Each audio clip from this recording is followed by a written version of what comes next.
Kyle spends a warm, peaceful evening with his girlfriend, Julie. Just before heading home, she offers him her credit card. She knows he's struggling with money. But Kyle gently refuses, insisting he's got everything under control. Once Julie leaves, Kyle heads back inside and starts studying. But a few hours later, a strange sound outside pulls him away from his books. He steps out to investigate, and standing there is Jared, a shady drug dealer who works under Kyle's boss, Marcus. Jared doesn't waste time. He warns Kyle that Marcus wants his money back and fast. If Kyle doesn't pay up, Marcus will take it from his wealthy girlfriend instead. Furious, Kyle tells him to stay away from Julie and swears they'll find a way to settle the debt. The next morning, desperate to make some quick money, Kyle kicks off his side hustle, a door-to-door cleaning service. One client, an old woman, asks him to clean her cluttered basement. While moving some dusty belongings to his car, Kyle spots something odd, a large object hidden under a thick cloth. Curious, he pulls it back and finds something unbelievable, an antique coffin with a tiny glass window on the lid. The old woman says the coffin belonged to her late husband, and with a serious look, warns him to bury it. But Kyle ignores the warning. He sees a chance to make fast cash and decides to sell it instead. Kyle brings the mysterious coffin to his garage and slowly opens it to see what's inside. At first glance, it just looks like an ordinary coffin, nothing strange. He begins wiping away the dust, but as he lifts the headrest, he finds something shocking, a hidden set of gears tucked inside the frame. Startled, Kyle runs to his roommate, Sutton, who uses a wheelchair. Sutton is staring at a picture of Julie on his laptop when Kyle walks in. Caught off guard, Sutton quickly slams his laptop shut to hide what he was looking at. Kyle doesn't press him. Instead, he helps Sutton downstairs so they can examine the strange coffin together. They study the machine carefully and soon spot something unusual, a key and a tiny engraving beneath a layer of grime. Using a magnifying glass, they read it, Tristan 1952. Intrigued, they insert the key. Suddenly, the machine comes to life, playing eerie, mechanical music. It's a music box but hidden inside a coffin. Before they can figure out more, the sound cuts off. The mechanism's broken. They're both baffled. Why would something so haunting be buried in a coffin? Kyle decides they need answers. Fast. He visits his friend Platt, a passionate history buff at the university. Platt listens closely, then drops a bombshell. Tristan was a 5th-10th century man infamous for building twisted torture devices. People called him the Devil's Craftsman. Obsessed with death, Tristan designed a coffin that could simulate the sensation of dying, a chilling invention he named the Ghost Machine. Kyle and Platt realize they might be holding a one-of-a-kind antique, and it could be worth millions. Kyle rushes back to the garage, buzzing with excitement to tell Sutton what he learned. But Sutton's been busy too. He's already been tinkering with the strange machine, replacing a few damaged parts. The two are dying to try it out, but before jumping in themselves, they decide to run a quick experiment using Sutton's pet goldfish. They carefully turn the key a few times, and suddenly the machine hums to life, sending light electrical pulses into the fishbowl. Within seconds, the goldfish drops lifeless. But just as quickly, once the haunting music fades, the fish jerks back to life, alive again. They both freeze in shock, then burst with excitement. It worked, but instead of testing it on themselves right away, they decide to wait for Platt. This machine might be more powerful than they ever imagined. Meanwhile, Julie pays Kyle a visit, and they share a romantic moment together in the bathtub. But things don't stay quiet for long. Sutton keeps interrupting them, ruining the mood. Julie gets annoyed and tells Kyle he should get his own place. But Kyle refuses, saying Sutton is more than just a roommate, he covers all the bills. Sutton, secretly nursing a serious crush on Julie, watches the two with jealousy, but she never gives him the time of day. Later, Kyle sits outside, smoking while waiting for Platt. When Platt finally shows up, he's instantly fascinated by the coffin. Kyle eagerly offers to go first, but Platt urges caution. Still, Kyle insists. He climbs inside the coffin, and Platt turns the key 3 times, giving Kyle 1 minute in the afterlife. The machine starts, and Kyle dies right in front of them. Platt panics, but Sutton remains calm, telling him to wait. Moments later, Kyle's soul wakes up in the afterlife.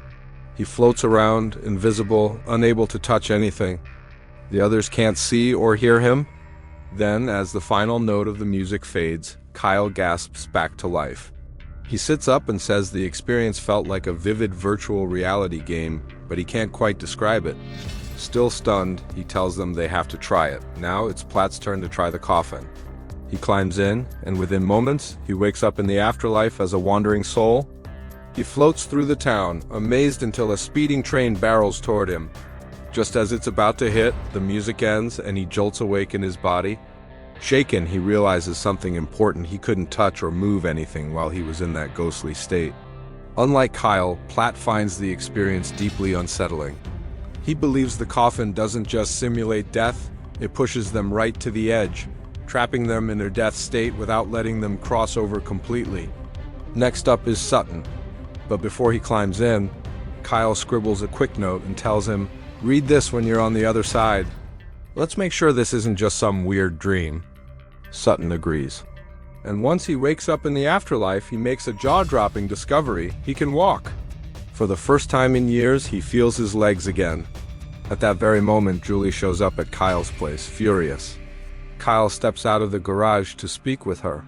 She demands answers and shoves her phone in his face. Credit card charges from the past month. Sutton, still invisible, listens from the shadows. Kyle doesn't deny it. He confesses to using her card but swears he was going to pay her back. Julie storms off, heartbroken, and kicks over Platt's scooter in frustration. Sutton follows her to the car. Just as he reaches out to touch her face, bam! His time runs out, and he snaps back to his body. When the group gathers and asks if Sutton saw the note Kyle left him, he says nothing about it. Instead, he shares everything he heard during Kyle and Julie's fight. And that alone is enough to prove it was all real. Platt tells them flat out no more using the coffin until he finishes researching it. But Sutton, still buzzing from the afterlife experience, tries to walk in real life, convinced the coffin has healed him. He takes a few shaky steps before collapsing. Still, he's thrilled. "For a second," he exclaims, "I could feel my legs." That night, things take a dark turn. As Platt returns home, he sees something terrifying, a ghostly figure that looks like Tristan. Only now it's fused with twisted mechanical parts from the coffin. It flickers in and out of view, stalking him from the shadows. Meanwhile, Julie calls Kyle. She says they need a break, too much has changed. After the call, Kyle lights a cigarette and keeps digging into the ghost machine's secrets. In one of the books, he finds a chilling drawing labeled Tristan-esque mechanical death, and it asks the same creature Platt saw. The next day, Kyle uses the coffin alone. But this time, not for exploration for a heist. In soul form, he floats into a nearby store, memorizes the cash drawer codes and alarm setup. Once he's back in his body, he robs the place, grabbing cash and a gun. Sutton secretly watches Kyle leave, and then decides to enter the soul state himself. Invisible, Sutton visits Julie's home. He stares at her while she sleeps, then kisses her just as his time runs out. Julie suddenly wakes up, uneasy and shaken, sensing something was there, but the room is empty. Later, Kyle uses his stolen cash to pay off his debt to Jared and Marcus. He even buys more drugs, though when Marcus offers him something riskier, Kyle turns it down. Back home, he hides the stash money, pills, and the gun under his bed. But he doesn't know Sutton is silently watching it all. The next morning, Platt shows up at Kyle's place with an urgent warning. He has discovered that the coffin-esque music includes a hidden demonic frequency once banned by medieval churches. He asks if they've noticed anything strange, nosebleeds, hallucinations. He presses, but Kyle and Sutton just brush him off, like it's nothing. Kyle climbs into the coffin again, this time staying longer. In the afterlife, he spies on Marcus and catches him trading drugs for physical favors. Even worse, Kyle finds out exactly where the drugs are being kept. Back in the real world, Sutton is getting ready for another session in the coffin. But Platt stops him. He reveals that the goldfish they tested earlier has died again. It's a clear warning. But Sutton, fully addicted to the experience, brushes it off and climbs in anyway. In his ghostly form, Sutton heads straight to Julie, this time at the gym. He hides in the showers, watching her. When he hears her whisper, "I miss Kyle," jealousy burns inside him. He punches a locker in rage, and shockingly, it moves. Julie jumps, startled, sensing something, but seeing no one. Meanwhile, Platt is deep in research at the university library. He isolates a mysterious sound buried inside the coffin's music and plays it on loop. To his horror, the sound kills a fly instantly. He realizes the frequency isn't just eerie, it's deadly. The coffin's hiding something far more sinister than they thought. The next morning, Kyle meets Julie at a cafe and proudly tells her that he's cleared her debt. But when she gently asks where the money came from, Kyle gets defensive and irritated. His short temper and cold behavior leave Julie heartbroken and worried. This isn't the man she knew. Suddenly, Kyle gets a call from Platt. His voice is tense. He explains that the coffin might contain a tiny needle that injects sound directly into their brains. He believes this is why Sutton briefly felt his legs. It's messing with their spinal cords. Platt warns him. They're not leaving their bodies during the sessions. The machine is killing parts of their brains. Before Kyle can respond, Platt hangs up, saying he's coming over soon. When Kyle returns home, he finds Julie gone. She's left behind a handwritten note that says, "You need help." Determined and angry, Kyle drives to the hidden spot where he once saw Jared stash the drugs. He steals the entire supply. When Marcus finds out, he flies into a rage and blames Jared, beating him brutally, convinced someone had followed him. At the same time, Platt digs deeper and finally finds the truth: a small, sharp needle inside the coffin. It pierces the neck of anyone who uses it. But just as he makes this discovery, he feels it, the figure Trison's mechanical nightmare.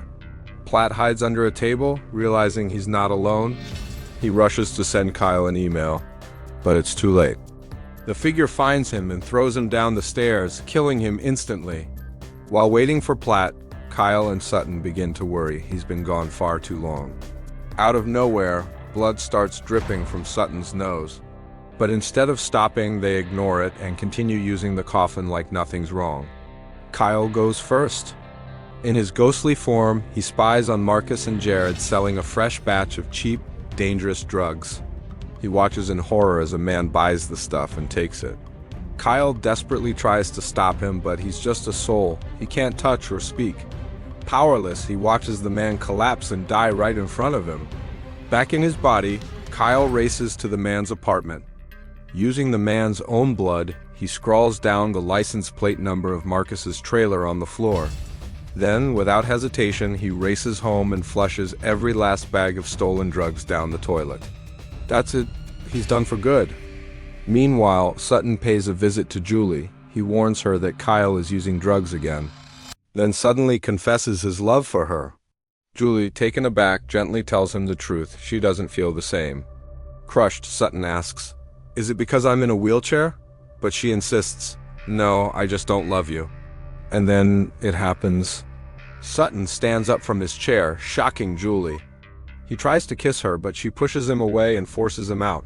On his way out, Sutton sees something: the twisted mechanical figure flickering in the distance. A second later, he's almost hit by a passing car. Elsewhere, Kyle begins seeing flickers of the figure too, but when it fully appears, it's not a ghost. It's the police. They tell Kyle to come with them.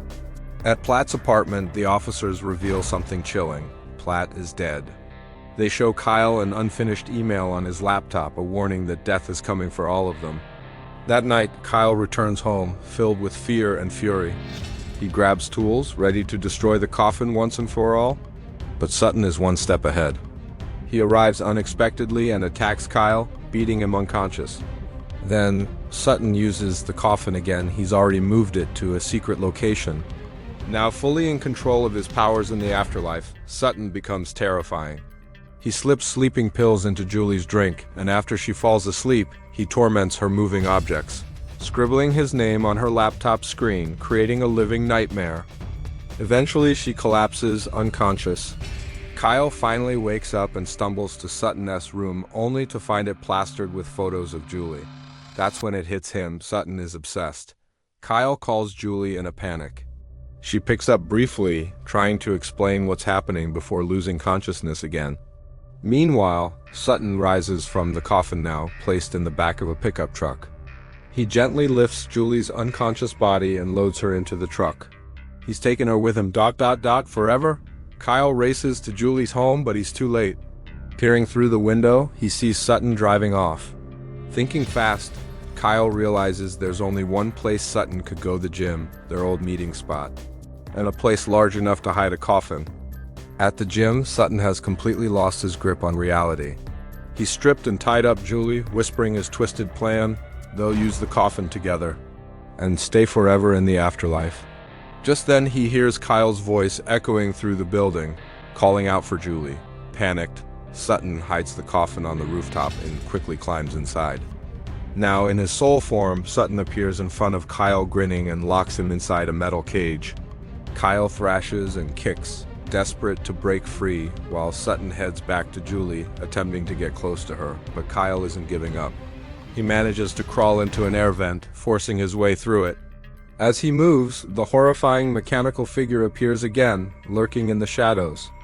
This time, Kyle doesn't flinch. He pushes forward, whispering, "I'm not afraid of you anymore." And just like that, the figure fades as he walks through it. Kyle finally reaches the rooftop, rips open the coffin, and drags Sutton out. Without hesitation, he douses the cursed box with gasoline. He's ready to burn it, once and for all. But Sutton suddenly gasps back to life and attacks.